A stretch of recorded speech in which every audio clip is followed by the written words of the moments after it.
Ah. Uh, What? wait, what? Okay, so I'm looking at these. Yes, hello. Hi. Let me add. I already let you in. Knock, knock. Your sultry voice is already going into my ear canals. So, Knock, knock. so I'm Knock, looking. knock. Okay, well, Are actually, there any biscuits left? Benedict Arnold. Look through the window and you'll find out. That's a knock, knock joke. What is that from? Gordon had this uh, really tiny book. It was really really small, and it had a bunch of knock knock jokes in it. And he carried it around in his wallet for some reason. Wait, was this high school? Yeah, yeah. So he read it. So one day journalism. It was like, and he's just started reading us this tiny book of knock knock jokes that he had in his wallet, and those were two of them. Those are the ones we most frequently quote. Are Wait, there any Uh, biscuits left? Arthur, and then are yeah, there any biscuits? Arthur, any biscuits left, which Oh. just doesn't make any fucking sense, No, it right? doesn't at And all. then Luke, Luke. Luke through the window, and you'll find out. Oh man, That's good. that's Yeah. bad. That I don't. By that you mean it's great. Yeah. Like Michael Jackson bad. Yeah. Well, it's bad and it knows it. Right. Right. Right. I So hope I hope you had already started recording because I hope I can. That was, anyway, that was a great. welcome to the podcast, guys. Th- Hey, I've been welcomed in. this week we are a man short. Jesse has left us for some Dungeons and Dragons or some such. What a nerd. Yeah. Um, but Nerd. this week Frank is here. This week, Frank. Frank is here. This week, Sean is here.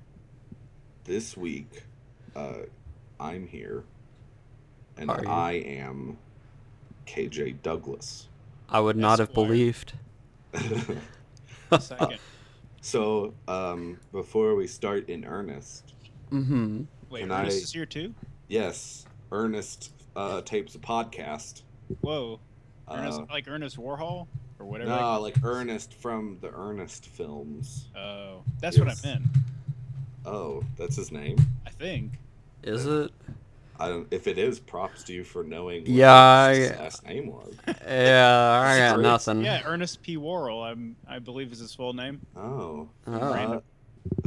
That is So, random. Pop. anyways, now this group of people, Mm-hmm. is fairly apolitical, I would say, but Right, right. Be political here, but that's okay. uh, uh, fucking awful. So, uh, just wanted to give a shout out. Republican primary debate Woo! happening this evening. Yes. They already, I'm fresh off of the earlier one, Right. which that just concluded as I was coming in here. Which is the loser bracket because there's 17 fucking people running right now.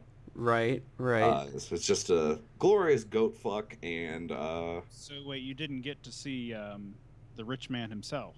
no, he is leading the polls right now. He is. Actually, by a fair margin, outside of the margin of error. So Is he he's really? in the primetime winners bracket because there's gonna be 10 people, and then there's 17 people total. So they gave an earlier time slot to the other 7 losers. Uh, So I'm looking forward to that immensely.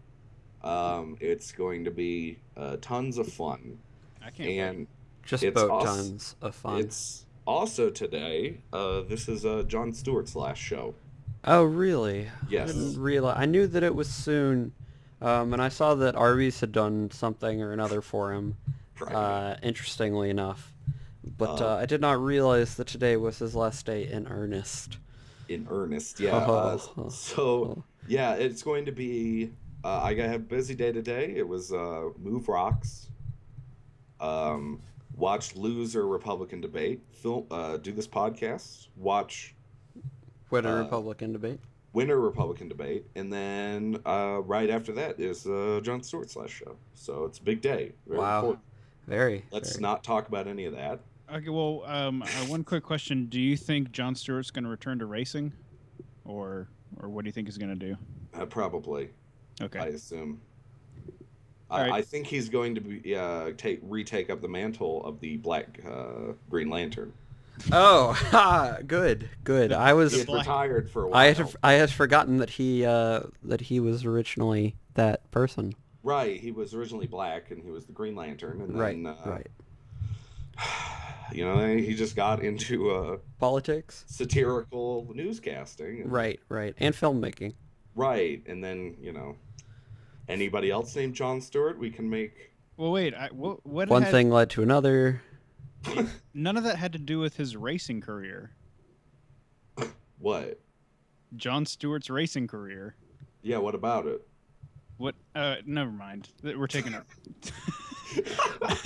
All right. Well, with that nice segue, this week actually we had a good bit of news on the video game front. Yay. Because it was and is currently Gamescom this week. We're actually on technically the first day of that shindig, I guess. So Hello to all of our European viewers. yeah, for those of you not in the know, Gamescom is essentially the European E3. European. European E3. And of course it's happening in Germany, and that puts Of it course. a good I mean, it's the I best. think European well I country. think I mean someone can correct me if they know better than I, but I'm pretty sure it happens in Germany every year. I would have no clue. No clue. Gotcha. Well, so that's a thing that's going on right now. And Microsoft had their press conference a little earlier in the week. I think it was Tuesday, our time. So that might have been Wednesday, German time, but I'm not sure. And they showed some fairly interesting things that were actually missing from the E3 docket, including Scalebound and Crackdown 3 and Quantum Break, all of which got teased last E3 but were conspicuously absent from this year's E3. They also showed two new things, at least, that we hadn't heard about, which were Dark Souls 3 and Halo Wars 2, respectively. And, of course, Halo Wars 2 is the first Halo game to come to PC since Halo 2, as far as I'm aware. Other than the, critically acclaimed application that you can purchase on the Windows 8 store, whose name escapes me at the moment. Can I ask a question? Mm-hmm.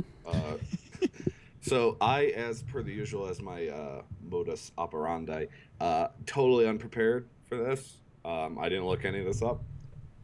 Right, as you do. So You're the straight man. We have to explain it to Right, you. right. You're like the Now- audience. You- sir. now Halo Wars is, I believe, Ensemble Studios for last game. Sure, Or the we'll go makers with of- that. Age of Empires, Right, Age of Mythology, etc. Age of Halo. Age of Halo, and other Right. such classics. mm-hmm. So, who is making it this time? 343 was the name that Which- was, Okay, so those are the guys who make Halo. yes. They are also making this. I think that there might have been another developer cited on there, but I don't remember there being any others, and 343 is at least associated with it. Okay. I think that's honestly at this point going to be Microsoft's go-to Halo developer for all things Halo. Mm. It seems kind of weird. I mean, I feel like it's going to get watered down because I mean, it was neat that they got for the Halo Wars, which is more of a RTS. Well, A it is an company. RTS, not really more of an RTS. Well, I mean, in comparison, it's a spin-off of Halo Right, yeah. that is not an RTS, and then this one was, and they got an RTS, like a pretty much an expert, a well-known at least name Right, yeah. in the RTS field. Good Yes. idea. I have to correct my statement. It's 343 and Creative Assembly. Oh no, it wasn't. Creative Assembly is the Total War guys. Yes, but those are the two studios working on Halo Wars 2. Okay, so they got another. Yeah, it's not Is it just Ensemble? I'm 343. looking that up. I feel like I'm.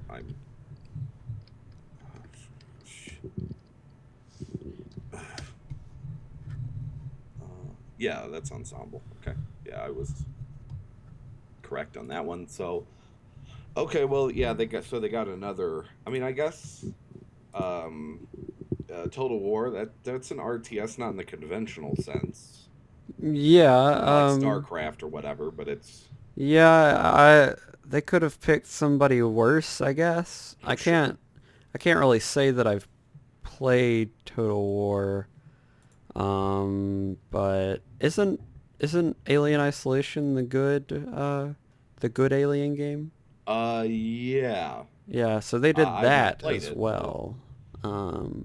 So I mean they've got something of a pedigree, but it really, I know I know a couple people at least who will swear by some of the Rome stuff in particular. Yeah, Gordon loves those. That's like his. That's his go-to. Yeah. He really likes those. But Rome 2 was which might be the most recent one, was a fucking disaster. Yeah. Launch was shit. It looks like there was a Total War Attila this year. Okay. But other than that, Rome 2 looks like it was the most recent one. Although, it does look like they've actually come out with a game pretty much every year, since 2002 maybe. Yeah. So. So it is coming to the PC? Is that what you Yes, it is coming to Windows 10 and Xbox One. said? Yeah. I thought that was kind of interesting because, I mean, I have not played Halo Wars 2. Or Because Halo Wars. I have played Halo Wars. Oh, really? Did play Halo Wars. Hmm. And I just now on the 360, which I believe that was Halo Wars was on the 360. Right. Yeah? Yes, it was. Now it was kind of a novelty because it was an RTS game on a console. Right. But I feel like the PC market is much more. That RTS. It's got a bit more there. Yeah, that's a PC genre. So You are correct. I find it odd, maybe that they're. I mean, I guess they could pick up some money on it or whatever, but it's a very crowded field. Yeah, guess. I don't understand why, of all the Halo games, they would bring this one in particular to Windows 10. Right. I mean, there's a couple things that come to mind, like the Master Chief Collection, for example. Just off the top of my head. Right. That really I would prefer to see on Windows before this particular bit of software. Yeah, because I mean they don't now they released 2 on the PC. Yes, Halo 2 was the last Halo game to be on the PC, And then, so of course there's the Halo 1 on PC as well. But right, yes, since then Combat Evolved.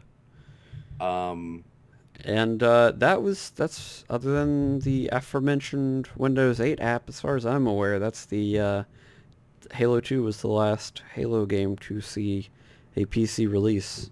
I, I'm not totally sure why that is. I assume Yeah, I might be it's a crowded field again. I don't know if maybe maybe they think PC players wouldn't be interested in Halo because they're playing, you know, Counter-Strike or what have you. yeah, or Team Fortress 2 or something. I'm Hmm. not totally because FPS is also a very classic PC genre as well. That's I agree with that. Um, I now, of course, this is only speculation, but I have always speculated that the reason that they neglected to bring out Halo 3 and then, you know, throughout the years, Reach, and then now 4 and Master Chief Collection, and now 5, is because I think that Microsoft sees them, and probably rightly so, as console sellers. yeah. Um, and I think because, it was only after the Xbox really that they stopped putting them out on PC. Yeah. Because Halo 3 is your first Halo 360 title there, and that one was also the first one to not get a PC release, which I see as not being a coincidence. Um, so my guess would be that this is more about the selling point of the console. Okay. But so I guess the question that I kind of want to ask the audience here is, do you? And I obviously don't really have the numbers up in front of me right now, but I don't even know if they released the numbers. But do you think that Halo is a big enough seller of consoles to justify having it be basically just on the console as opposed to on PC? Like, do you think they would make more money in the long run or short run or whatever, however you want to phrase it, by putting Halo out on PC, or do you think it's a lose situation if they do that? Just period. I know you addressed it to the audience. Can I Right. chime in on that Yeah. if that's Sure. fine? If you really want to. Oh yeah. I really want to, Frank. Okay. Like a lot. A lot. Now, I also don't have the numbers in front of me. Now, obviously, there was a point in time when Halo sold gangbusters.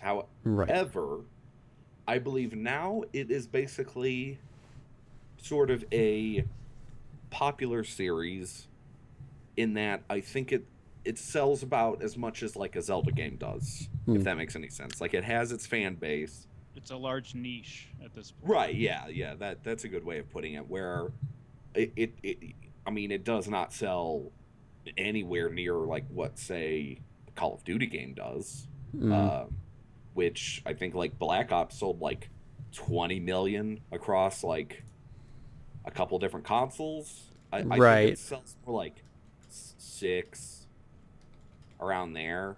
I mean, which is good. That's a good. It You, is. It that's is. that's how much like Skyward Sword sold was like I think like six, Right. which is very solid. But yeah, I don't think it's like a huge. I don't know if there are a ton of people that buy a Nintendo console to play Zelda game specifically. I'm one of those people. Hmm. In the same way, uh, I guess not after recent events necessarily, but you're the kind of guy who would buy a Microsoft console To play to Halo. play Yes, Halo. I It's can super say that that's happened more than once. right. I think there's a lot of people like that. Yeah. But I don't think that's like a lot of people are like oh Zelda's coming out, Zelda's gonna move a lot of Wii U units, and I'm like I don't really think so. Hmm. Like it's not Smash or anything like that. I think it's got a dedicated fan base, but I just don't think Halo games set the world aflame like they used to. Right. Yeah. I mean, I do remember when when Halo 2 and I guess Halo 3 certainly came out, there was a big to do about it. Yes. Absolutely. Yeah, but looking at the numbers actually, because I am currently doing that. Halo Wars has actually consistently underperformed, for all one title that got put out. It sold about a little bit under 2.5 million. Whereas Reach or Halo 4, which will take Halo 4 since it's 360 game, the last Halo franchise entry, true Halo entry, sold 8.94 million. 4 did? It did. So close to That's very 9, solid. close to 9 million. Obviously this was a little while ago, but I don't know. It seems to me that they would be better served to put Halo on PC. But obviously I'm a little biased. Right. Yeah. Mhm. Oh, go ahead. Who? Whichever. I don't know. Y'all go. So, somebody else go. I was gonna say I agree. So, I agree with Frank. Yeah. So I mean, and so to kind of put this in perspective for the larger discussion, I guess I was looking to have. So obviously they talked about Halo Wars 2, and there are a couple people, including myself, who was disappointed that it wasn't a numbered Halo game. But they also showed Dark Souls 3, Scalebound, Crackdown, and Quantum Break. Will they even be announcing a numbered Halo game? Isn't Guardians coming out? Well, so the way that they teased it was they said this is the second entry in a different story in the Halo franchise. And so in the span of about 30 seconds between when they said that and when they actually announced the game, I speculated that perhaps it would be Reach 2. Okay. Which I thought would have been interesting. I think there's enough of a difference there between Reach and even 4 that you could argue that the game's different enough to warrant a sequel, I guess, in terms of gameplay anyway. I don't know story-wise. But they said coming to PC and Xbox One, second entry in the storyline or whatever, and I got all excited because I was like, oh, we're going to get a Halo game for PC. But that didn't happen.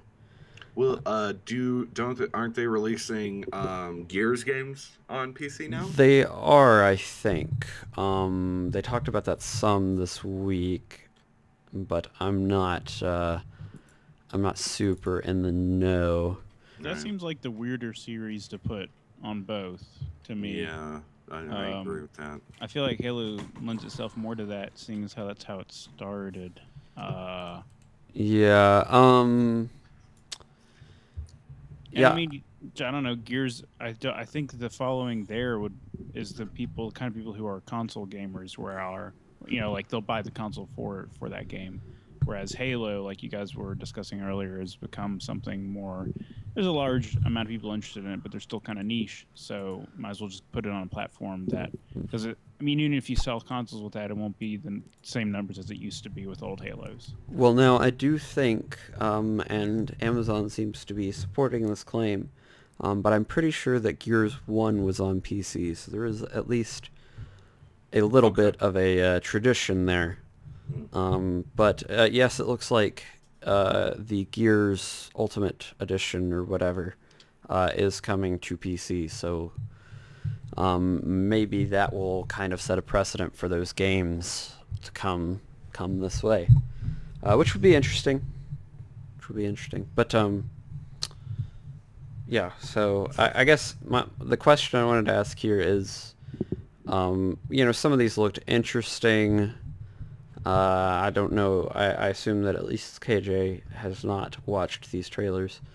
But that being said, is there anything that Microsoft could announce that would make either of you interested in actually owning an Xbox One this generation? That's a very good question. Is my question. I can give you an answer right now. Not at all.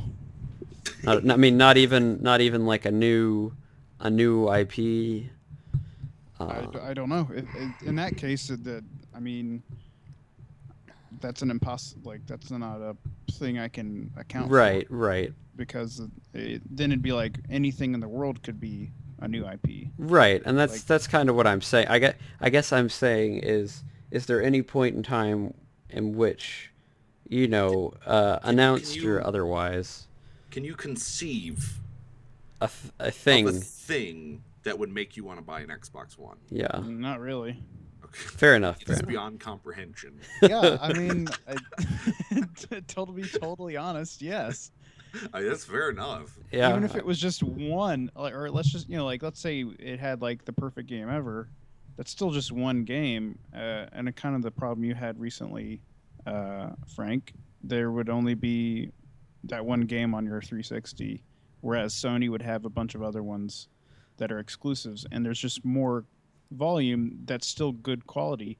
Even if none of those are like my favorite thing, that's still multiple different experiences, as opposed to just having one that I have the one console for. right. That So that makes sense. That makes sense. that's just Uh, my reasoning. so for me, so if I have the money in my hand, because to me it takes a lot to kind of be like, okay, I'm gonna buy this Right, very expensive thing. right. So if I had the money right in my hand, and they were like, okay, do you want an Xbox One?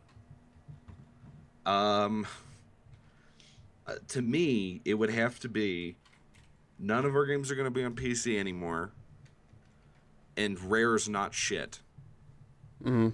And this is Rare's gonna start making games as good as they used to make them. Yeah. Uh, and so you're gonna have then it would probably be like maybe like a Rare machine. Yeah, Um, that makes sense. like we're gonna start making like sweet ass Banjo Kazooie games and shit again. Other than that, when I look at their only. Mm, uh,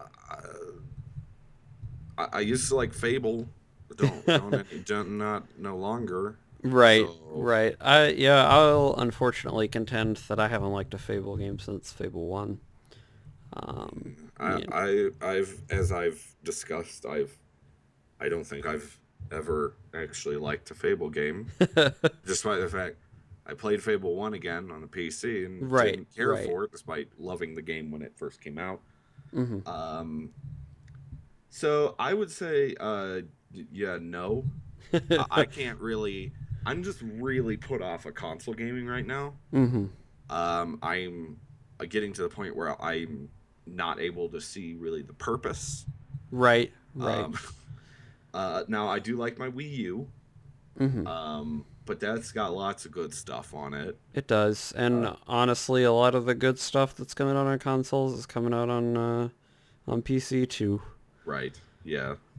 Um, but Even classic stuff like the Tales series is coming to PC for those of us who are JRPG fans. it's just Nintendo just has such a strong lineup of IPs that I really like. They do.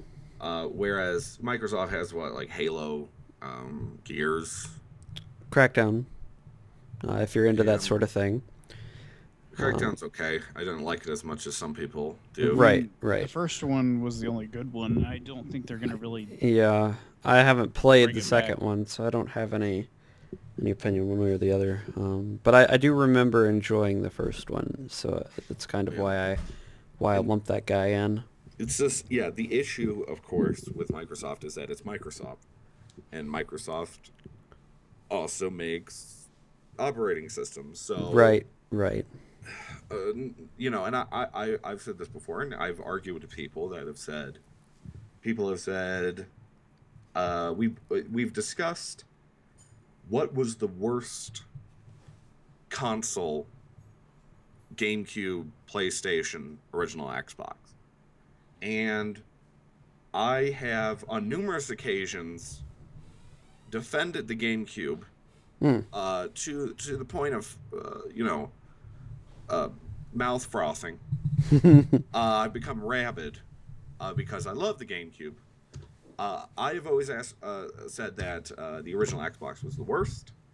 because I mean, name me, exclusives from that you couldn't just have gotten on the PC. The answer is there are none I can't that you think of would any. want anyway. Halo 1, that's on the PC. It Halo is. 2, That's on the uh, PC. Fable. On the PC. Um, fuck, dude, I can't even name another game. Yeah, and then obviously the Xbox could not stand up against PS2's lineup No, not either. fucking So, no. yeah, unfortunately, I would have to agree with you guys, even though I even had an Xbox One until just recently. Mm. Um, So you are not excited for Guardians at all, or Honestly, my biggest thing was I really wanted Master Chief Collection to be great, but they really, really failed at that in a bad way when the game that you buy is broken for 5 months. yeah, Uh, it's not good. yeah, because I bought it to play it and I couldn't play it. Kyle and I tried to play and he was getting input lag and it just That was just the co-op. That wasn't even like multiplayer, right? that's correct. Is that couch? No. Well, we did okay. We did try to play more than 4 people. Just same screen, split screen experience elsewhere, and that didn't work either. So in essence, Master Chief Collection was so broken that it caused me to lose faith in the Xbox One, which is impressive. That must have sucked. Yeah, it really did. Sean, do you have a what's that series for you? Would you say? So What's, what? what's Like that one that you just like? Oh, I'm always like really looking forward to. me? Like, I mean, name one. I know you have a Oh, I couple. mean, Name yeah, I have one. quite a few. Fire Emblem is obviously a big one, and then the Phoenix Wright series. Those are those are the two that come to my brain So immediately. how shit would a Phoenix game have like a Phoenix Wright game have to be for you to just like? Oh well, let's do Fire Emblem because that's the first one. Yeah. How shit would a Fire Emblem game have to be that you would get rid of your 3DS? Well, that's not even Go okay. fucking throw it in the garbage. Hold on. Well, I think this is a little bit. I think this It could is work in terms it's of a it's comparison it's because definitely this would extreme. literally have to be a black hole of a game. Like I'm just literally trying to put would into have to context the how game broken this itself game was. would have to suck in the entire system itself. Basically, the game would have to brick the system for me to throw it away. That's how broken Yeah. it would have to Just go be. fuck this shit. I mean, Throw it. another thing about that is that like even if that Fire Emblem was garbage, you have a good Fire Emblem on the system already, And arguably. not even that. There's so many other There games. are, and that was the big problem for me with the Xbox One is that, I got it to play Master Chief Collection, and then there wasn't anything else on the system. So this is a Halo machine, and the Halo Yeah, didn't work. So yeah.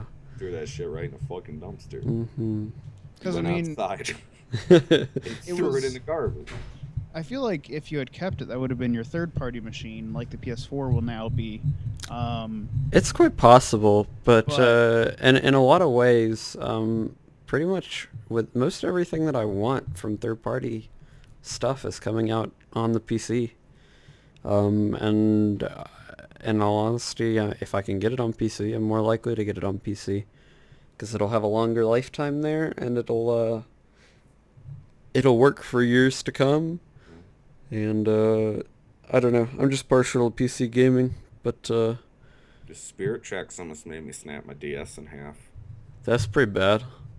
I don't like that game very much. wait, I Spirit don't Tracks like it at all. made you snap your DS in half? Almost. I was on the verge. Oh, well, see, I That guess it wasn't enough. it wasn't enough. That was pure fucking misery.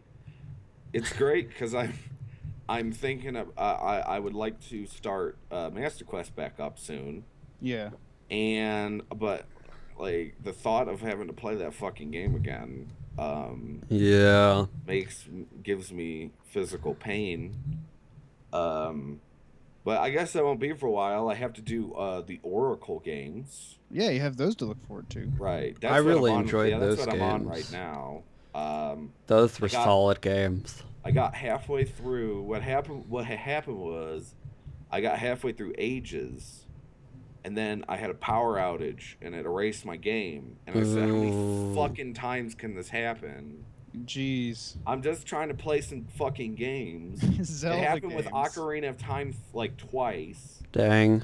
and Majora's Majora's Mask. Mask. It happened halfway through the game, and I'm like, Jesus does not want me to do this.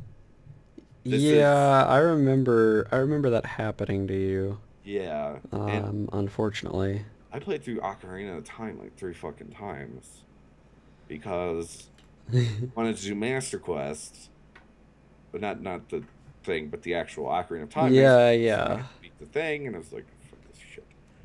But yeah, but no, those I do look. I was really enjoying Ages. Hmm. Again, Right. those are probably the most underrated Zelda games, I would say. I don't know if anyone would concur. Yeah, I would definitely I'll concur. definitely agree with that. Yeah, because I really enjoyed those, and I remember back in the day when they actually first came out, I remember reading, I suppose it was Nintendo Power, reading about them and being like, man, I'd really like to play that, because I didn't have a Game Boy Color at the time. Mhm. Um, You don't hear about them too much. yeah. Not And I, like Hoot or yeah, I think in some ways, 2D Zelda is kind of underrated as a whole. Like, I'd agree. obviously, besides Link to the Link to the Past, I Past would say. gets talked about quite a bit, but even that doesn't, like in terms of discussion, doesn't hold a candle to or OOT either. Yeah, I mean, Um, I love MM obviously, as right, right. I think I described it as a Zelda deep cut, Hmm. which is what it is, but it's also very highly discussed. Yeah. Probably because it's so interesting, but something like I feel like probably the most underrated Zelda games would probably be the Oracles and then Awakening, which I don't really hear people talk about Link's Awakening very much. It's a good Uh, game though. that's a fucking great game. Yeah. I like that game a lot. But yeah, I would say Oracle's even more so. Right. Those are real fucking good. They are my favorite Zeldas, so Um, well, in continuing, continuing on the path of games we highly enjoy, or series we highly enjoy, rather, that are just ruining our lives. Um, there was a new trailer for Final Fantasy 15 this week. And it was our first story trailer since 2014, and we got absolutely no story in said trailer. All right. um, You guys discuss this. I'll be right back because I'm so professional. I'll be. all right. um, Well, I mean, with the Final Fantasy, so what's up? so basically, there was trailer. There was some inconsequential stuff, and it Mm-hmm. was a 3-minute trailer. And then they spent about a minute and a half, maybe 2 minutes, with the main character as a child just crying on his father's shoulder. It was great. Cool. It was a great trailer. Lots of story there. Yeah. I mean, why was he crying? Uh, who knows? Did he get a boo boo? Maybe. Well. But the point I really wanted to make about this, and Mm-hmm. it might have been something KJ wanted to chime in on, but it it has been since 2006 since this game was announced. Mm-hmm. So that means that literally all three Mass Effect games, and probably Andromeda at this point, will have come out before this game comes out. Which I think is absolutely ridiculous. And this will get us back, or at least me, kind of back on the soapbox of people need to announce things closer to when they're ready to come out. Well, they also need to like actually budget their time Yeah, I uh, agree. I agree. accordingly. What are you talking Um, about?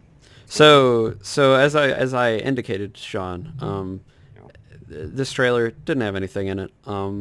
But this game was released or announced in 2006. Squeenix. That's Mm-hmm. what they do. Mm-hmm. Meaning that all three Mass Effect games, plus at this point probably Andromeda, were announced and have come out since this game was announced, So which I think is a little ridiculous. I think they just obviously that's a common complaint. They just they try to do too much stuff. Obviously, I mean, Right, sure right. that's what you guys were discussing, but um, they have that bad habit of announcing stuff. Like it's like they get an idea and they're like, "Hey, we're gonna make this game," but they don't. I mean, they probably haven't even fucking started on it yet. Yeah. You know what I mean? Like the, Yeah. you need to wait until you have Something. something to show me. Preferably something that's not a CGI cutscene you made, Yeah. or maybe something like I don't know. I know you're one of them, Frank. I feel bad for Final Fantasy fans. Um, Yeah. I, because I think Squeenix just is kind of it's not in a good place right now. Um, Well, yeah. My big thing about this trailer, I guess, is and I think we might talk about it next week. If not next week, then certainly the week after. But D23 is August 14th through 16th, which is Disney's entertainment conference, and we've been promised more Kingdom Hearts news and more Battlefront news. And for those of you who know me, which include the two people on this call, you know that Kingdom Hearts is much closer to my heart than any Final Fantasy game. No pun intended. Um, but yeah, so I guess all of this to say that I'm really hoping that what we get out of D23 is a little bit more informative than what we got out of Gamescom for Final Fantasy 15. well, Kingdom Hearts at least. I mean, you've seen gameplay footage We of it at the have, very we yeah. have, we have. They announced it, and then later we saw some gameplay footage. Yeah, And not 20 years later. it's I true. mean, it has been a long time. It has. KH3 got announced last year, and KH2 came out in 2007. Over here for the first time. 2006. Excuse me. So just before just before FF15 was announced. So uh yeah, I don't know. We have gotten some good stuff out of Kingdom Hearts 3, and I honestly wouldn't be surprised to see it before 15 at this point, Yeah. despite the fact that I've played a little bit of 15 with that demo, which was pretty decent. It was okay. But all this to say, Square Enix should get their act together. Um, You heard it here, Square Square Enix. Enix. I know you're listening. yeah, all four of our listens last week, I guess. One of Just them, us, wasn't it? No, One no, of them was one Square of them Enix. was Square Enix, KJ. yeah, Oh, who All right. who among us did not listen to the podcast? me. I didn't actually. Yeah, Oh. I'm guilty. Wait, so it was Square Enix, and who was the other person? Disney. I think it was Oh, Jesse God. twice. He was just so anxious. um, I like collectively Square Enix all listened to it, presumably out of one computer. yeah, they They Well, played you it know, over the loudspeaker. well they had It they was had the a main guy. no they had a company-wide meeting Oh yeah. to listen to the first the return episode, the second return episode, the first of which did not get posted, of the True Crew cast, They all so- packed into a boardroom. Yeah, they did. and listen to us talk about just random shit.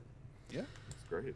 Thanks. Square Um, And nothing last week had anything to do with them, so they're gonna be. I They're mean, gonna be ecstatic this week. yeah. Just Um, actually, I might have mentioned FF14. but on Gamescom with things that got like trailers and stuff like that. Mm-hmm. There's actually quite a few things that got some. We got some new Scalebound footage. We got Mad Max footage. That Mad Max game Oh is coming yeah, out. I haven't. That actually comes out in September, I think. It might have gotten pushed back, but it's relatively soon, actually. And I'm pretty excited about that. Um, I love now that I've gotten into the series. I really like that aesthetic and everything. I think Fallout captures that very well.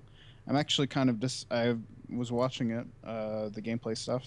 I'm a little disappointed that this looks like just another explore a map, get to the top of towers, and find location simulator.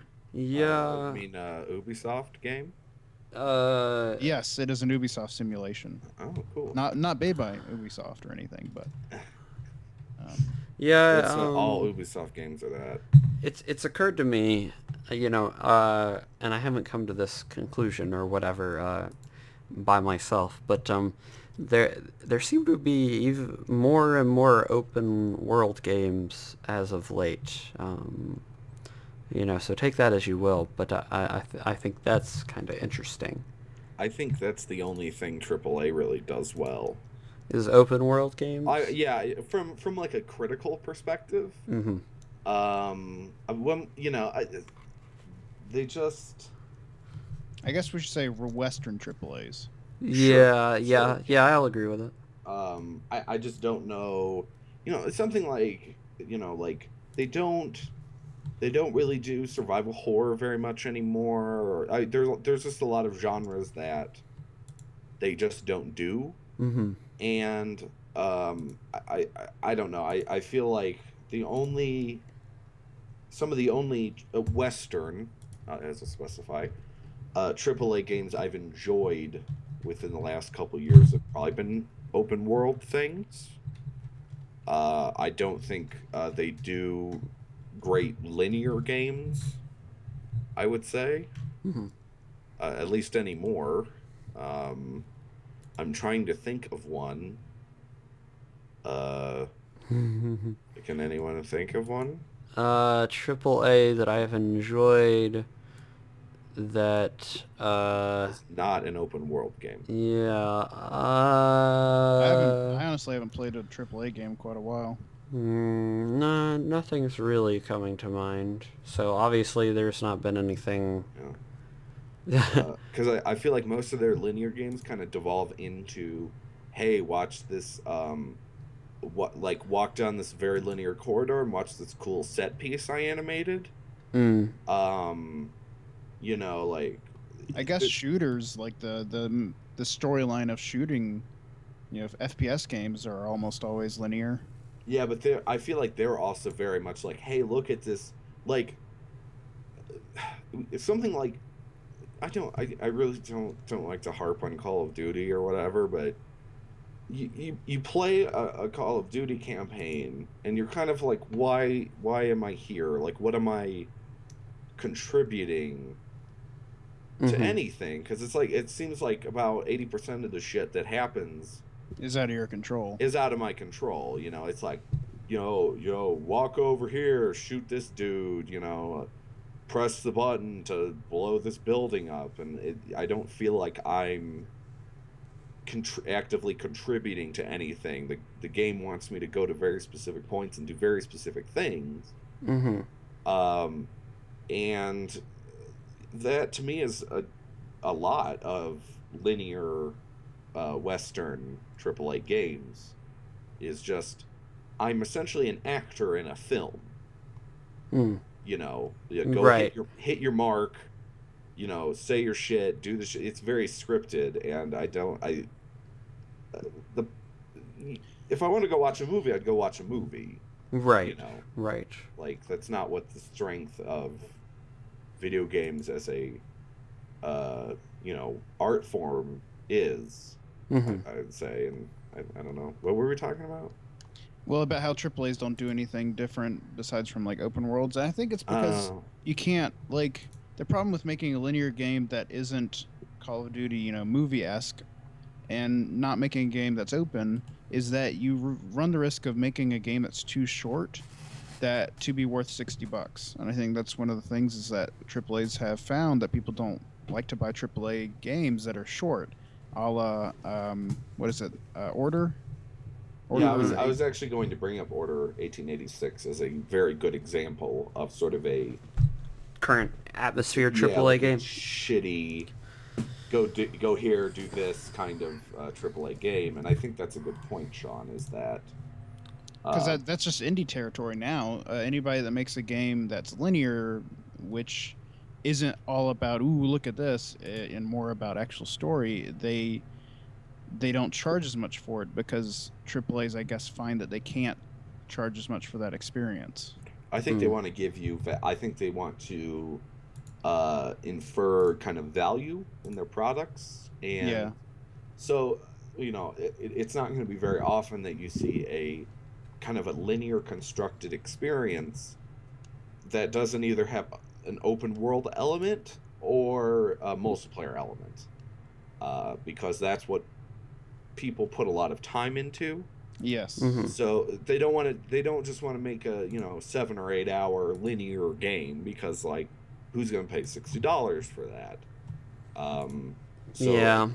I think on top of that, yeah, they just don't make that as much anymore. Mm-hmm.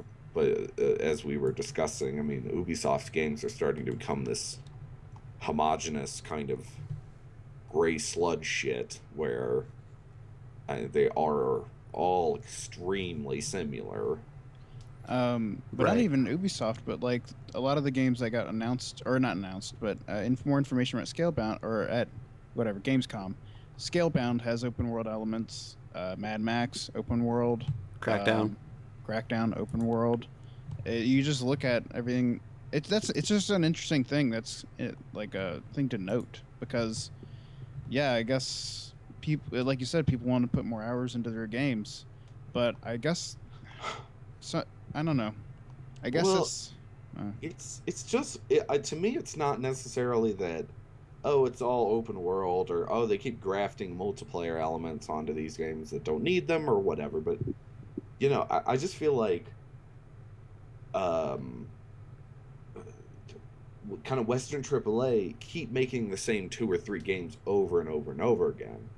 Mm-hmm. And it's like nobody makes besides, and we take Nintendo out of that because they just do whatever the fuck they want. But you just don't see a ton of platformers anymore, or stuff uh, like Alien Isolation, Mm-hmm. like survival horror games, or it's all just either shooters or I mean, or like third person action games with open world gameplay or whatever. And that's basically all you see, I would say, most of the Mm-hmm. time. Mm-hmm. And it's like, yeah, that's great, but maybe I want to play something else every Yeah. once in a while. Yeah. Every once in a while. I just want to play something that isn't a fucking shooter, please. Why would you? Why? Um. Yeah, that's another thing that seems to be pretty frequent, I guess. Are shooters. Do Shooters. Western audiences Shooters show only up play shooter? everywhere. Like, is there a large segment of the kind of American market that will not play anything that doesn't involve you shooting things with guns? or playing sports. Yes. Yeah. Yeah. Um, Yeah. I think there is That's a actually. sizable market, you'd yeah, say? sports and Sports shooters. definitely are, and I think they probably play into that same Yeah. shooters They should play more stuff. demographic. That should they They should. should expand your horizons. Yeah. Um. So I want to, at the risk of alienating our shooter and sports brethren, um, move on to our next topic, which will be there's been some new Pokemon stuff talked about. Oh yeah. Right. Can I start off with this segment Yeah, because I literally know nothing about it? Did you say no? by all means. No, Okay. No, you can't. by all means, All no. right. No. All right. So it was great when you linked me these. I looked at it before I even read anything on the page. The first one that looks like a bee with chainsaws on its hands. Yeah. Mhm. I literally looked at that and saw, wow, that looks like a Lancer from Gears of War. And then I looked under the picture, and that was the caption. They called it the Cliffy Bee. And I thought, like, that's what it looks like. I didn't even need someone else to tell me that. I look at this. This looks like, the bee from the Bee movie, that really Yeah. Jerry crappy CG Seinfeld bee. movie. Jerry Yeah, Seinfeld. it looks What's the like deal? exactly What's the big idea? that bee with lancers for hands. What kind of design is this? Like, Clearly one that's not is this a real is it from wait, Nintendo. is this real? No. It's not. No. When have you seen Nintendo have screws on any of their designs? Well, no. This is beyond that. Wait, is this real? I'm not joking. Is this real? Is this silhouette? With the No, chainsaw? no. I don't Click think if you so. click on the link, and all these links are included below for those of you who care. If you click on the thing, it's Cliffy B below hand. There's actually like a stupid like hand drawn. Okay, thing. so that I fell for the trap. That wasn't the real Yes, thing. no, that's not actually the thing. No, the rumored Zygarde form is below that in the Oh, Koru scan. I don't know why they there you use go. that. No, because that was I fell for the trap, I assume that it's some sort of Destructoid inside joke. as But, George Bush once said. I fell for the trap. I So, fell for What- well, Full Metal. sorry about that segment, but I will say this about the other design. It looks like it was straight from Miyazaki. Yes, I will agree Um, with that. You So- talking about the little one-eyed snake thing? The forest creature, the literal thing from Spirited Away, Let me look at this. The Or- blob. or Princess Mononoke, whichever one it was. Yeah. Let me get a Yeah. look at these. I could see that. I don't know. I obviously for the new quote unquote Pokemon, the blob thing, we only have hand drawn stuff right now to go off of. So I don't know how good of it, how quality of an indicator that is as to what the actual Pokemon will look like or whatever, or if it's even a legitimate thing. This doesn't look like Sugimori did it though. I mean, no, oh, you mean for the blob? thing? Yeah, I don't know. I mean, like I said, it is only like a hand-drawn rendition, so it could look different than that. You know what Well, I'm they saying? have. Okay, we are talking about the snake because they have. It's on like it's near like the title. They released the screenshots of it, like Pokemon the movie XY, and it's like above it. Have Hang you on a seen second. those? Let me. No, I haven't. They You aren't should- like drawings by like 5-year-olds anymore. We see You the you should link that. Yeah. Okay. Because That was not when I was doing my research for this week.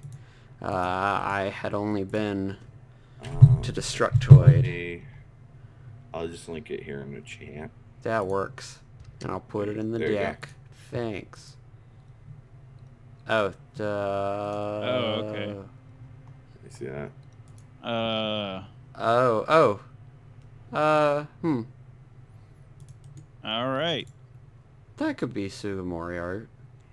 I mean, It could be. It could That- be. It's That not was- it's not super clear. Yeah. But that is like I said, not a drawing done by a 5-year-old. Yeah. That. I very, don't know. That could be argued. Very true. Well, yeah, that's true. I mean, that's a fair point. Fair point. Of course, that being said, maybe they've decided to not use all Sugimori art for Pokemon. I mean, because there will come a point where he will not be capable or won't want to do the art for all these Pokemon. So So, I wrote in the thing, as I wrote on the doc. Who wants to engage in some completely Some baseless baseless speculation? speculation. That's my Um, favorite. I love it. and baseless speculation is amazing. Yeah. Um, yeah. So But what I this I'm is, I'm very curious, honestly. I'm wondering if this is like, because seeing the coloration, it feels like it could be like a pre-evolution to me, right? or like a Zygarde in some way, or or if this is something else. It's weird to me that it seems to only have one eye. I Yeah. I want to hold up real quick. What made Zygarde so fucking important to He's a get two new forms? Presuming this is what these two things are. Because because it's Z. I Yeah, don't. Oh, They have to they had to have something to base the third game around. is he yeah. Zuper? Um, Super. basically, the big thing is that they always base the third game around The the new Pokemon, or what, right. the third legendary. And typically, at least in recent times, there has always been a new form or whatever associated with it. In the case of Giratina, it was altered form or whatever. In the case of Kyurem, it was Kyurem Black and Kyurem White. So Yeah. it would not be too far out of whatever, too far out of order, I guess, Yep. to for this to be for him to have like a child form or whatever, and then a like altered form or that kind of thing. It's. Yeah, I mean, but in particular, I thought this one was very obvious because you look at Zagard, and I mean, he fucking sucks. Yeah. Like, the design wasn't that great. I didn't think. I mean, it was all No. right, but he's dragon ground, and he has, I believe, the same base stat total as Garchomp But with he's just a With worse Garchomp. less good right, moves. which is fucking pathetic. Um, so it's very obvious that he was the third guy. He was, and then obviously Xerneas, Yveltal, Zagard. So it's XYZ, and then it's very clear that he was in there as like a placeholder, and he's going to be expanded upon at some point because he's terrible, much Yeah. much like Kyurem was. Um, Also fairly, like, pretty bad. Um, yeah, but I do not know. I assumed he would get a form or something. Right. But I don't know what this little worm thing is. Um, Yeah. Some other speculation has happened, mm, which is basically that this character is actually a new Pokemon. Doesn't okay. have any relation to current or um, to current Gen 6 stuff or anything earlier. Um, As in, do you mean that it's just a new Pokemon, or that it's some kind of mm, like Gen 7 that is Pokemon? a Gen 7 Pokemon. Okay, that's being like teased now. Yes, which there's some precedent for that as well, in terms of Togepi showing up in an earlier movie and that kind of thing. I think maybe every movie. Togepi was like Yeah, halfway um, through like the Red Blue story arc on yeah, Pokemon. Like that was like a long fucking time it before. was, and obviously, Gen 1 and Gen 2 have a little bit more in terms going for them in terms of being linked together. Like Gen 2 has the Gen 1 continents and stuff in the actual game. Mm-hmm. But that being said, I think that there has been some sort of tease for a new Pokemon. Munchlax was in Gen 3 stuff. Right. I don't I, remember I what thought I thought the first movie had Meryl and Dawn Fan in it, it and did. It did, I and Snubble. So a right couple of random ones. previews, yeah. But so like I said, I think there's some precedent for that. But typically, I think that the biggest like question mark that's been put out there has been that normally all of the legendaries have at least been announced before they have shown any new Pokemon, which is not true about this guy, since we technically have at least one Gen 6 Legendary that just hasn't shown up at all, not been officially announced or anything, Mm-hmm. which is Volcanion, our first Water Fire, or one of the first Water Fire, I'm pretty sure it's the first. Yeah, it is. And then there might even be one other, I think, Legendary that we just haven't seen at all in official stuff.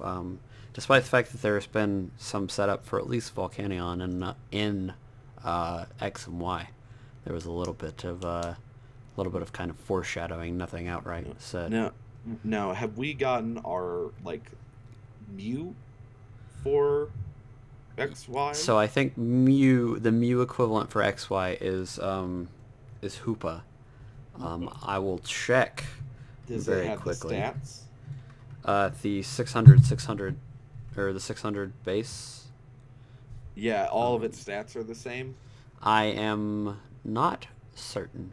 I am about to check. But all that should be said. So Hoopa's stats are, if I can figure out where they are on this page.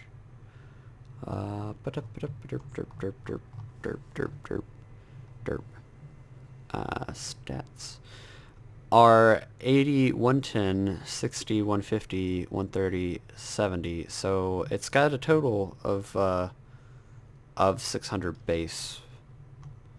Okay. So I think that's how. I guess Mew Well, was all even, wasn't it? yes, Mew was. Let me look that up real quick. And it looks Mew. like. Mew is straight hundreds down. Gotcha. 600 BST. I believe Celebi's like that as well. Gotcha. Um, So Volcanion though is the last Pokemon in the Kalos Dex. Um, Celebi's- so um, so Hoopas definitely are equivalent, despite the fact that Jirachi's like Jirachi that. also has the hundreds across, and so I guess they kind of broke the trend with Hoopa, but it because Shaman breaks the trend as well, despite it being the second to last of the Pokedex. With 100 HP, but then 103 attack, 75 defense, and actually no, it's that's just Skyform. All of its regular stats are hundreds across. Okay. So Are the Mews always the second to last? yes, Except in the case of the first two. But except in the case of the first two.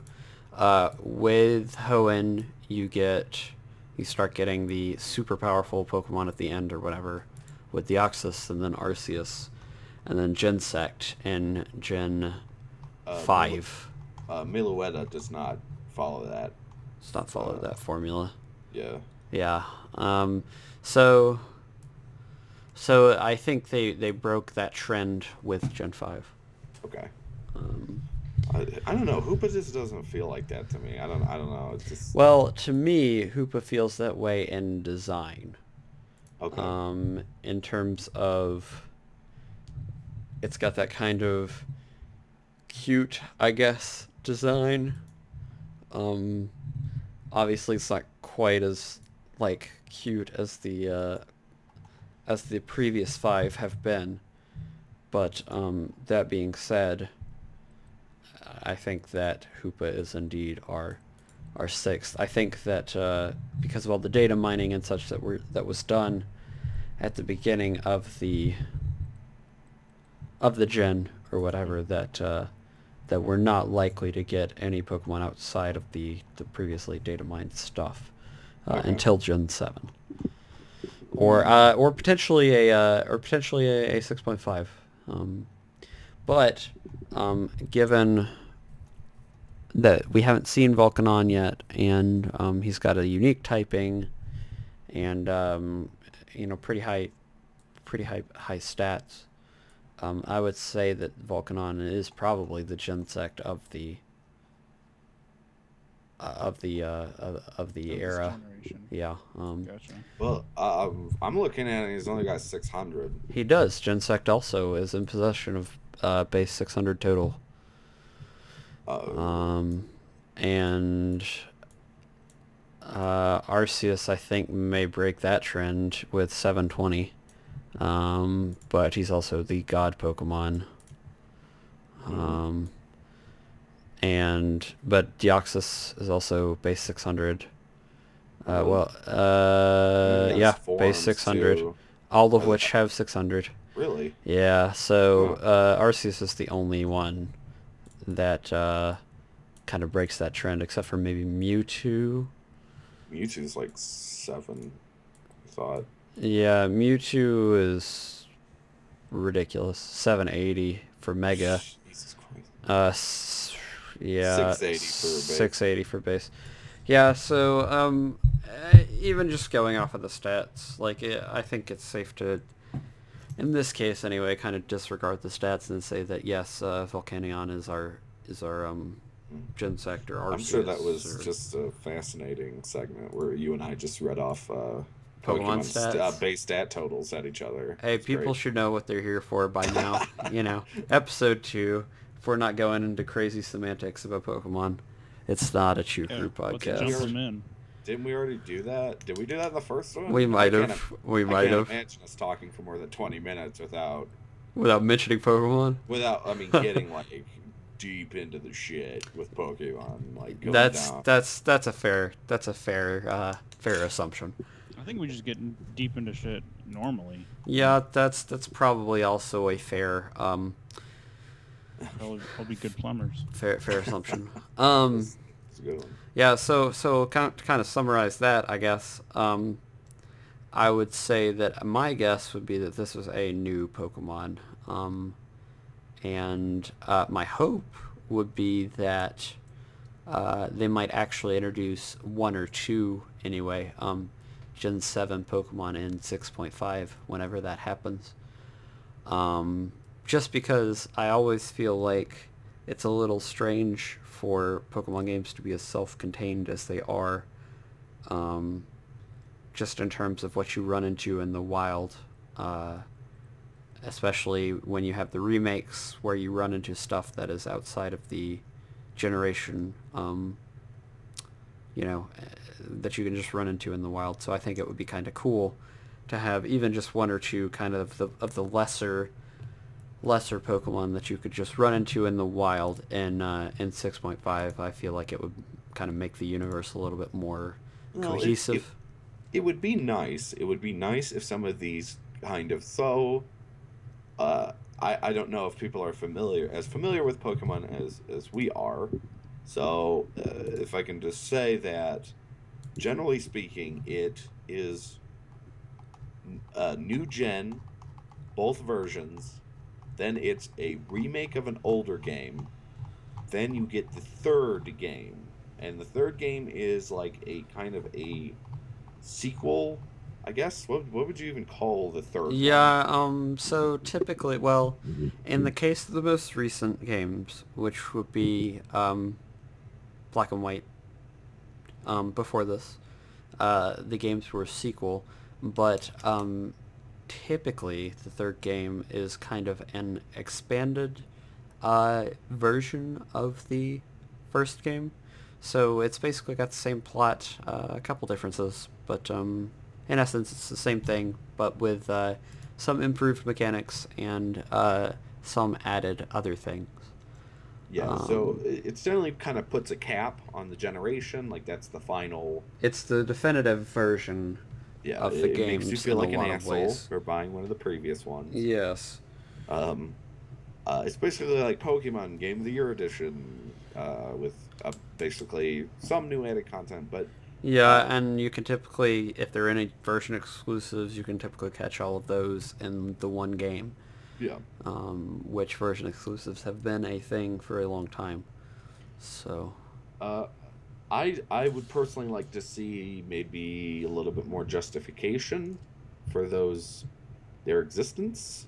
I agree. Um, And I think, I will say that I think that they were going in a good direction with Black and White 2 with the kind of expanded um, post-game content that they had there with the battles where you could go back and fight gym leaders, old gym leaders, that kind of thing, and the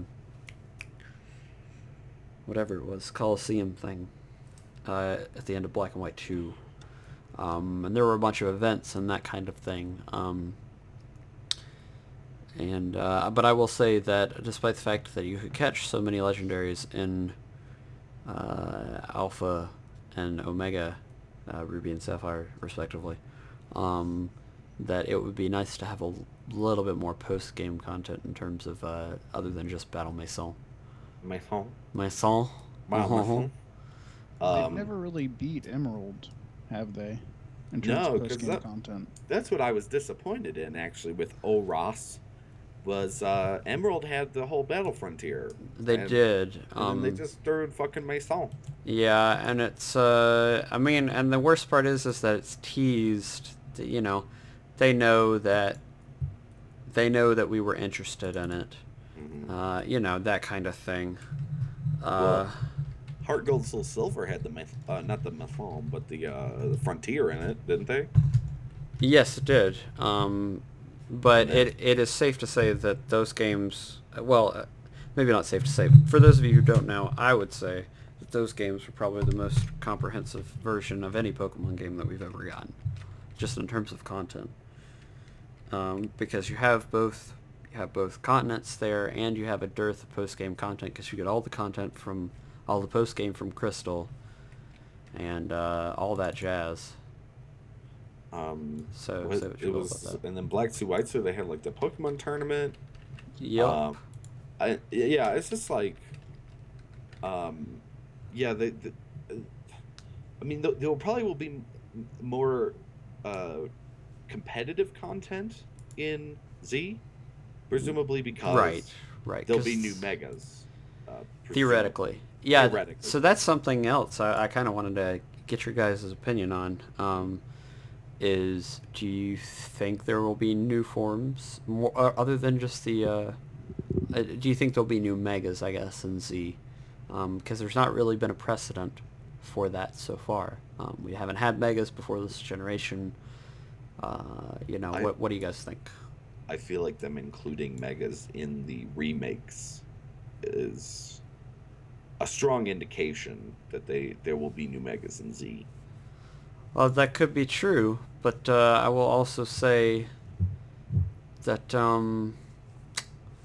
they included because they included new megas in said games.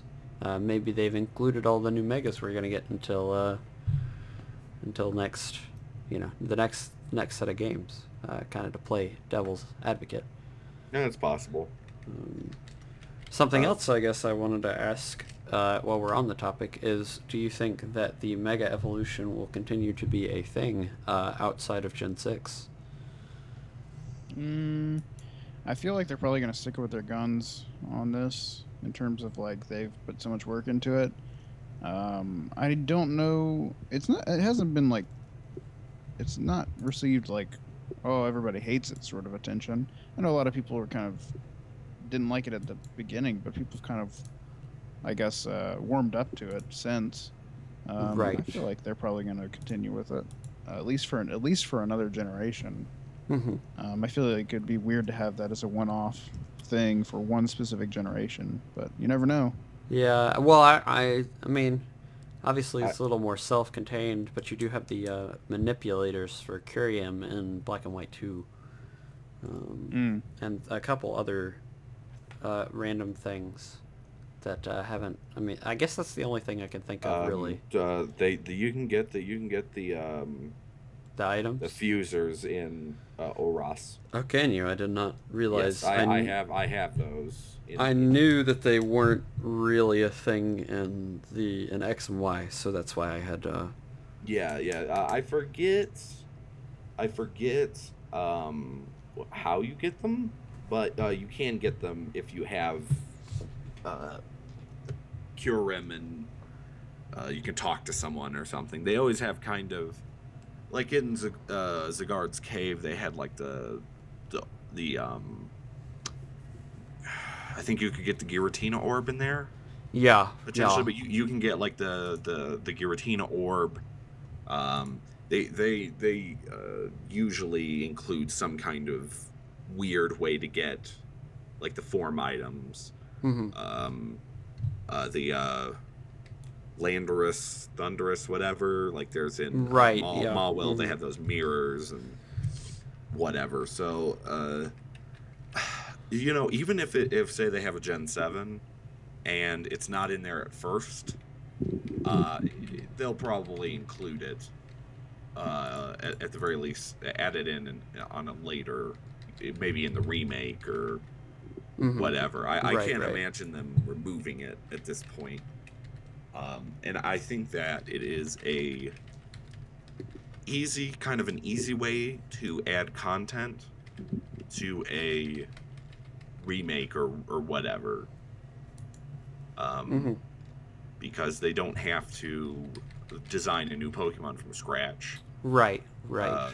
They can just go, okay, let's do fucking Beedrill. He'll look, you know, like a meaner Beedrill, and he'll do this and whatever. So I think it's an easy way to kind of be like, hey, you need A meter what? bee drill. A, Sorry, I don't I know. didn't say a wiener Beedrill, but You said a wiener? I said, no, I thought you thought I said a wiener Beedrill. No, I said meaner. Oh, I thought you said It's- wiener. No. Like a wiener Beedrill.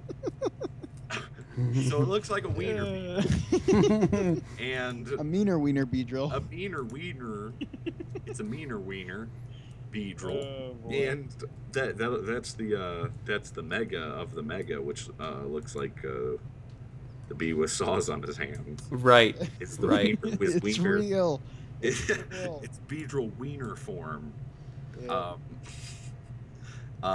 But no, but yeah, so it's kind of like let's just make him look like, you know, fucking Dragon Ball Z Beedrill and up his stats by 100 points, and you know, I think it's also an easy way to kind of further justify purchasing Right. them, because it's like, because you know, with Oras they did not retroactively add in the megas Mm-hmm. back into XY, so it's like, oh fuck, now I got to go out and buy Alpha Sapphire or whatever because I'm not gonna have access to the new megas. Right. Right. So yeah, I think that's probably here to stay in my opinion. And, Makes sense. Makes Wiener sense. Beedrill. Weeder. Yeah. Cool. All right. Cool. Yeah. So, I guess we'll move on to our final topic before moving into our repeat segment here to cap off the episode. And the final topic, which I know Sean is super excited to talk about, Woo! is Oh, I mean, wow. he ruined the surprise. Is that today they announced a new World of Warcraft expansion. I've never seen somebody like shout out with joy and then be like, "Oh wait, no, this other." Whatever. wow. And you know, and so we got some interesting stuff here. Kind of, I guess. With the Alright. whole, yeah, you know, stuff and things. Uh, Some stuff and stuff and things. yeah, they're giving us a new class and Is some that other stuff. a class, or is that gonna be like a hero class, or? Yeah, it's Or a is it hero like a class. schoolroom class? No, it's just a hero class. Um, and yeah, What was the answer to my question? yes, it's a hero class. Oh, okay. So they're finally doing another one of those. They are. Despite the fact that I'm pretty sure they said they didn't want to do another one of those. It just felt weird having Death Knight all by itself. All by myself. Just being this weird, So it's. I always wanted them to add another one just so that it wasn't just one. Right. This is kind of fucking weird. And Demon Hunter is kind of it's specific in the way a Death Knight is, I guess. Mm-hmm. Yeah, it is. It doesn't And seem like there's you'd have a bunch of some level 1 demon hunters running around, and there's some interesting lore behind that and that sort of thing. You know, it could be interesting. In terms of lore. And they're upping the level cap and all that jazz. And they've also said that they're going to re-emphasize dungeons. The dungeons will Okay. be a more important thing this time around, which is a blessing. Big 5-mans? Yes. Okay. That's good. I like 5-mans. I do too. I like 5-mans. And no more garrison stuff. Oh. They're doing something kind of similar. They've said, where you have a bunch of NPCs, but it sounds more like that these NPCs will give you specific quests to go and do things, as opposed to, you know, being a reason to log into the game and then get gear and log out, Okay. which is what current garrison stuff is. So I of course, as I stated, I didn't watch the trailer. So Yeah. I watched the first 5 seconds of it, and then I was like, I got shit to do. Right. Uh, Right. As you do. How is Zelda alive? They still haven't really said. And yeah, so for some reason, Illidan's alive. And not that that means anything to you, Sean, but basically, Illidan was the second to last boss of the first expansion of You- World of Warcraft. You remember BC, Sean? You remember? You remember how I mean, I important wasn't BC alive. was? Do you remember before Christ? I wasn't alive back then, but I remember the history book stuff. Oh well. Do you The remember cop- the night elf with horns and crazy glowy tattoos? No, was- Did he show up in your history books much? no, not at all. Oh, well, they missed a big part of history then. They For really me, did. it's very because this is what's this called? It's called Legion. Is that what Legion. Mm-hmm. it's the same concept as Burning Crusade. Yes. It's Burning Legion. Yeah, it's Burning and Legion. Are you going to Honestly, Outland again? no. So you were going to We went out to the Outland. That's fine. yeah, you went to Outland last. You're going to the Sundered Isles. So Where is that? that is the place that Ashara sunk when she basically summoned all those demons from the Well of Eternity. So I guess this is kind of. So this is kind of the like the Ashara expansion. But they're kind of dressing it up like it's this Legion thing, which I guess is kind of interesting. But yeah, apparently the first raid is the Emerald Nightmare, so we'll actually finally be going into the Emerald Dream. That's another long rumored expansion. Yeah, and then Ashara is going to be like we got a big big like elven city to go into as our second raid that they've talked about. So it really seems like, in a lot of ways, WoW maybe culminating in this particular expansion to me. Well, you know, at a certain point, WoW's got a lot of shit going on, It but it does. they're eventually, and probably pretty soon, gonna be running out of crap. Yeah, and I guess this kind of brings me to a question for you, KJ, Hmm. which is this is a Legion themed expansion. Right, I don't know that they could get another Legion themed expansion under their belt there. right, right. Do you think this is the last World of Warcraft expansion? So you are saying now you're asking me, this isn't I your I am hypothesis. I am. So We know. Okay, we don't know.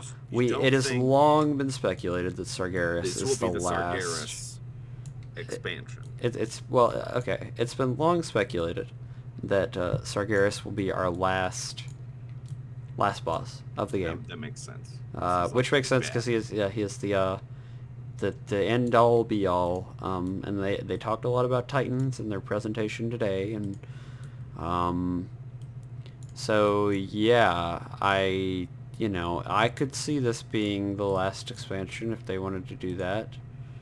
Of course, I don't know that they will. Well, Uh, okay, so now let me see if I'm correct in this. So this is Burning Legion specifically. Now, if I am correct, uh, and this is gonna be kind of you can correct me on this because I don't know as much about lore as you do. mhm. Burning Crusade was not technically the Burning Legion. It was the Illidari. Yes, I think that's accurate. Okay, so this is like legit Burning Legion, which Right. the Burning Legion is controlled by Sargeras, who is basically like WoW Satan. Hmm. So this would be like full, not just Illidan specifically, but Right. the This actual is Burning actual Legion, Burning Legion. Yeah. who are the main villains essentially of Yes, WoW. that is my understanding, and this is all kind of catalyzed by our defeat of Archimonde at the end of patch 6.2 in current WoW. Well, I thought Archimonde was already dead. Yeah, so time travel shenanigans. Oh, okay. Yeah, essentially, Wasn't Kill essentially Jaden dead? we killed Archimonde again. And yes, Jade died or well, something? okay, Kill Jaden. I'm not 100% sure. I think he got like bisected by the Sunwell or some shit. I don't know. What are your feelings on this, Sean? Sean is AFK. Oh, he left. He did. He Excellent. yeah, very professional here, ladies and gentlemen, boys As and soon as you girls. start talking, wow, Uh, get the fuck out. Yeah. I'm sure he'll be Smart. back for our final segment. But yeah, I don't know, dude. Well, to me, okay, so this is I just formed a hypothesis. Let me just throw it out there. hmm, This may be set up as potentially the last expansion mhm. if things don't go well, because things are kind of in the process over there of kind of going tits up. Right. And For those of you who aren't aware, WoW or don't care, as the case may be, WoW is down to 5.6 million subscribers this quarter, which is the lowest it has been since vanilla. So some 8 years ago. yeah, Um, so it might be a thing of, let's put out the expansion. We have the capability of ending it if need be. right. And we'll just see how it goes. And I mean, if it keeps dropping, Then it makes sense. I mean, it will have lived a good life, honestly. and I Like, mean, I'm sure there'll still be people playing it, and maybe this is a thing of, this is our last big X pack. I'm very confident that WoW will still be around. It could be as long as 10 more years. I don't fucking know. It could be 5. Mhm. It will change forms. Yeah. It will go free to play eventually. Once it's, you know, Lived its course. it lived its course. Once it hits kind of rock bottom, it'll go free to play. It'll probably hang around in that form for Mhm. some time. Right. And it'll probably be more like a small updates and stuff like that. But in terms of this being the last expansion, that's a possibility, I Right. think. And yeah, in terms of like, okay, here's the X Pack Pass, $40. So I mean, this, Yeah. however Yeah. this concludes, might be, I don't know, but that's obviously just totally fucking baseless. Yeah. Well, we are all about baseless speculation. Right, or all about Um, that base no list trouble. speculation. um, yeah, I don't know. I just think it's interesting. Obviously, normally they tend to wait for stuff like BlizzCon to announce things like this, but I think that with their sub numbers dropping so rapidly, they just can't afford to wait. Yeah, I did not know things have gotten so bad. Yeah, I mean, 5 mil, that's not bad at all, but it's still the highest sub game of any game, I in think. in context, it's bad. Yes, yeah. I mean, when you consider that we were at about 12 mil during Wrath, which was that's big, that's Yep. huge. But to have dropped more than half of that is somewhat I'm disheartening. I'm sure. Troubling, yeah. Yeah. Um, and with that, you're back, right, Sean? I am back. Welcome back. Thought I With heard you that, breathing there. um, with that, I think we will move on to our last topic, topic quote unquote, which will be actually a segment, and kind of indicated this in the last episode. But every week, I want to do a segment where we kind of talk about stuff that's not really news related or baseless speculation. And last week it was what we were playing that week, and this week it is actually something a little different, which is going to be what do you think? What does the populace of the True Crewcast think the best sequel is in a video game? And so I've quantified this by saying basically putting a couple whatever is on it parameters, I guess, which is that it has to serve as a sequel to a game, so it has to be like a continuation of a game. Can't be a spiritual It success. can't be a spiritual successor. It cannot be you couldn't do like Sonic Colors to Sonic Boom or something like that. Because well, A, those two games aren't in order of release, but B, they don't really serve as successors to each other. We wanted to kind of let numbered games stand here too, though. So if you wanted to go with Sonic 1 to Sonic 2, you could do that because they're numbered. They're in some way related to each other. But anyway, I digress. So I had a hard time with this particular topic just because I think it's kind of built in inherently in the idea, and I think we'll just go ahead and get this out of the way. A lot of times sequels really aren't better than the original. Yeah. It's hard to find it not only in video games but in movies, etc. Go ahead, KJ. Well, I would actually disagree with that.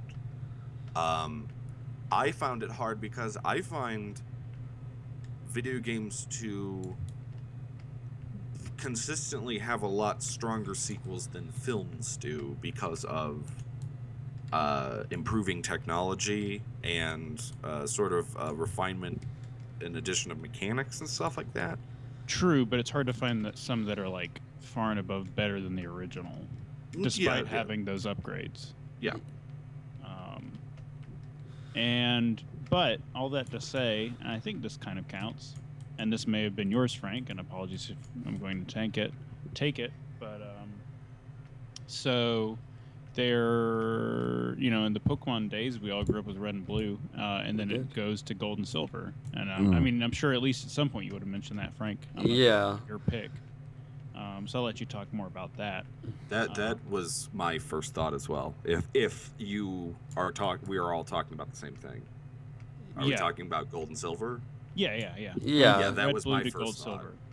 Like Yeah. that's one of the very few I think like what just happened there. I think everybody in the world could agree Mm-hmm. it just got better. Yep. Significantly improved. I mean, yeah. you have the improved typing, and you get both generations in essence in one game. Held items. That's huge. It is breeding. Breeding is huge. It is pretty much and arguably the best improvement, Yeah. Pokemon-wise, I would say. The special split and the special attack, special defense. Redone IVs. 3 new types, or sorry, 2 new types. 2 new types. Balance out Psychic. Like you said, both landmasses. The ability to use the select button to quick select stuff, which is a very underrated. Oh, speaking of that, running shoes were in that, weren't there? No, running shoes come in Gen 3. Okay. But you could still quick map the bicycle. Right, you could. Which is the UI is significantly more. The bag is actually organized into categories as opposed to just being a giant list of shit like it was in Red Blue. You get colors. Right, that's good. Colors are important. Yeah, I remember playing Gold to Silver 2-3 years ago and just being taken aback by how much better it was, because I had just recently played Red Blue. Yeah. And it was, that was something that first came to mind. I'm not saying that is the definitive, but that definitely is a strong contender, a very obvious answer, I think. Is Gold Silver. Yeah. I don't even know if I had any other specific. Now I have not played the original one. Maybe Frank, you can. But Mega Man 2. Yeah, I've heard that a lot. Yeah. Yeah, Mega Man 2 is. That's the famous one. Yeah, is what a lot of people say is the best improvement on a game. I now I'll be honest, I haven't played enough of either really to say, definitively one way or the other. But at the very least, you have the improvement of having 8 bosses into which actually didn't really become a staple until 2, I think. I don't remember if they didn't have enough. I thought Mega Man 1 was linear. Yeah, well, boss select screen? it does have the boss select screen, but you only have 6 bosses. Okay. Because they didn't have enough time, I think, to implement the other 2 bosses. There were plans for them. But from my understanding, and obviously I can't speak too much to it, but Mega Man 2 supposedly is just better in every way, essentially. Yeah. Which is Even always the what you music. wanna hear. What about now? If we do include Zelda 2, which is kind of its own thing. You know what I mean? Like, it's very different from the 2 games kind of around it. But what about, like, Zelda 1 sort of into Link to the Past? I feel like that's more of a transformative work rather than a direct sequel. Yeah. I mean, I do think there's some good comparisons there, certainly. But once again, I can't actually speak to that, as I have not, sadly, not played Link to the Past, but have played Zelda 1. So. I mean, Oh, go ahead, KJ. Well, I'm sure there's some people that would disagree. I think some people really like Zelda 1. Yeah. Now, I will say that my choice was actually Mass Effect 2. Because I I think you were a bigger proponent of one, right, KJ? Yes, I prefer one. Because one does have more RPG elements, I It's think. more of a BioWare game, Yeah, it is. rather It than is. a third-person shooter with. With a couple of RPG mechanics. Yes. And obviously, all the choices on this list could be debated, Sure. and perhaps this one more hotly than others. But Piping hot. piping. Piping. But my biggest thing about it was that I really enjoyed. I really felt like 2 was a pretty tight game in terms of controls and whatnot. And I don't know. I just at the time, I guess I wasn't really looking for a BioWare game or a traditional BioWare game as much as I would like to think that I was, because I've gone back and tried to play like KOTOR and stuff, and I find it tough. Just because it feels kind of clunky to me. I don't know if you can speak to that or not, KJ. I came into Mass Effect. I bought Mass Effect because I'm a BioWare fan. Right. And then I bought 2 because I'm a BioWare fan. So I'm specifically, I miss old BioWare. I feel like Mass Effect 2 is the beginning of new BioWare. Right. That Mass Effect 1, and now I'm not even a huge fan of Mass Effect 1. Mm-hmm. I love to me, the last old BioWare game is Dragon Age Origins. Right. Which I am in deep sexual love with. But so you wouldn't say that yeah. that Dragon Age to Dragon Age 2 was a massive improvement? Now that if we ever talk about worse sequels, that would be, for me, that would come top to mind. contender. Yeah. But yeah. No, I mean, I can see why someone would like Mass Effect 2 more than Mass Effect 1. Mm-hmm. That was, I think, the game that kind of made it very popular. Right. Because I think it's a little bit more, it has a broader appeal. Mm-hmm. So, I mean, that's fair enough. I mean, I'm in the middle on this particular one because I like both 1 and 2. There's parts from 1 I like a lot better. Specifically, their exploration of planets. I really. Oh yeah. I loved the Mako parts. Mako. And I think, isn't that the thing you didn't like as much from 1, KJ? I'm not a huge fan of them. I'm not like super huge into the Mako. I find the Mako charming because it can drive up 90-degree walls. Yeah. So like I find it kind of fun to drive the Mako around just because the physics are so weird on it. I do enjoy physically going down onto the planets. It's very Star Trek feeling. Yes. But you probably like the Mako more than I do, and you probably like the Mako more than most people do because everyone hates the Mako. Again, I mean, of course, I like things that are goofy and intentionally, like the game is just, I don't know why they thought it was a good idea to leave that physics thing in the game. But for me, it's not even really the Mako itself. It's just the idea of exploring planets. Like you said, it's very Star Trek-esque. Right. Let's beam down and check it out kind of thing. It's, that's cool. Because I was just going to say with 2, they took that out. And that was the one big complaint I had with it. But there are a lot of there's a lot of different things that it changed in terms of I'm not as big of an RPG person. I enjoyed Mass Effect 1. I don't know I can't really say which one I'd like better. Again, I'm very much in the middle here. The one big thing is that 1 has over 2 is the planet exploration. I think they stripped out all the equipment.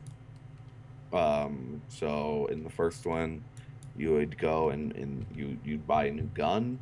Mm-hmm. Well, there were guns in 2, but I mean, I can understand what I think 2 did a pretty good job of making the first one more accessible. I think the issue I had was I actually went back and played Mass Effect 1 and was like, this is a little bit too simple already. Mm-hmm.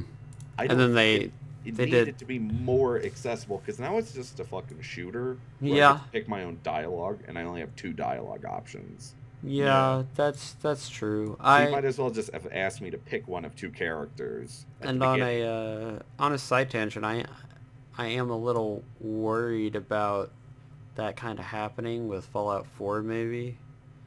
Mm. Because they show, I mean, just the way they showed the fact that they're taking away the scroll choice system or whatever, and it's really becoming more of a here are four buttons, choose one of the four you know. Um, I mean, the thing about Fallout for me wasn't really ever the story. Yeah. To be totally honest, right, it's more but about the environment itself. I do always appreciate like the choices and stuff. Sure. You know, of course, maybe I'm weird like that, but I I do worry about that just a tad. But that's a topic for another day. Yeah. Do you mind if I interject here? Mm-hmm. So my Republican debate starts in about 5 minutes. Mm-hmm. So Okay. I don't know if you guys want to keep going, and I'll Well, take off. I Or think do you that's want to end actually it? the end of the Okay. episode. Okay. Cool. Well, Uh, did you pick one, KJ? My first thought was gold silver, and I didn't really come up with anything else super Okay. that compelled me. So I was gonna say my actual choice for mine, if you had nothing else, KJ, yeah. was after the gold silver, like the immediate thing that came to mind. I thought about Path of Radiance into Radiant Dawn, which is a little more obscure. So I guess Frank, you wouldn't be able to, I guess. speak to that. Yeah. But what do you think about that, KJ? Because you I played think- both of those. I think that's a oot into Majora's Mask type of thing, where I don't think Radiant Dawn is necessarily objectively super superior, but I think I like it more because it's Path of Radiance is a very standard Fire Emblem game, Mm-hmm. and Radiant Dawn is a very unique Fire Emblem game. So I can see. I don't think it's I like superior necessarily, but I think it's a lot more unique, and I think that's what Right. kind of makes me like it a lot. I mean, because I personally like it better. This is just a personal opinion thing. I think do that- I do as well. Yeah. I think it is an example of a sequel that was better than the original.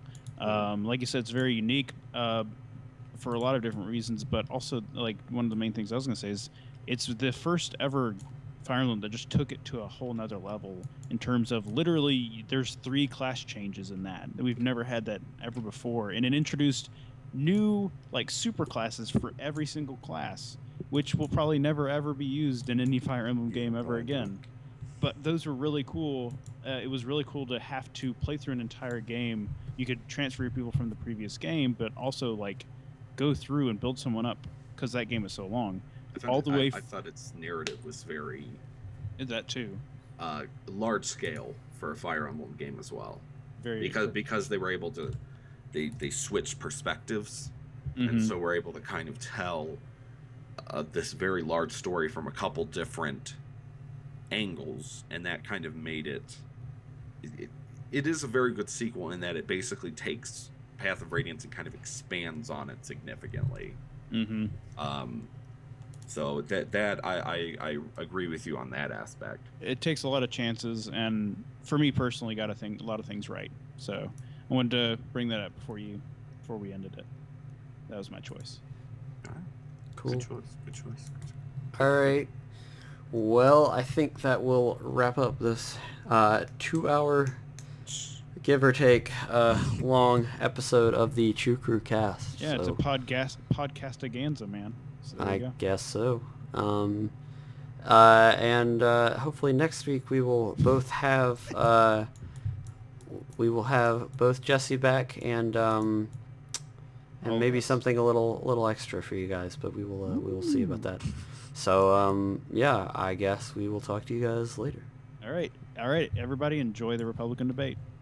Bye. See you guys later. Bye.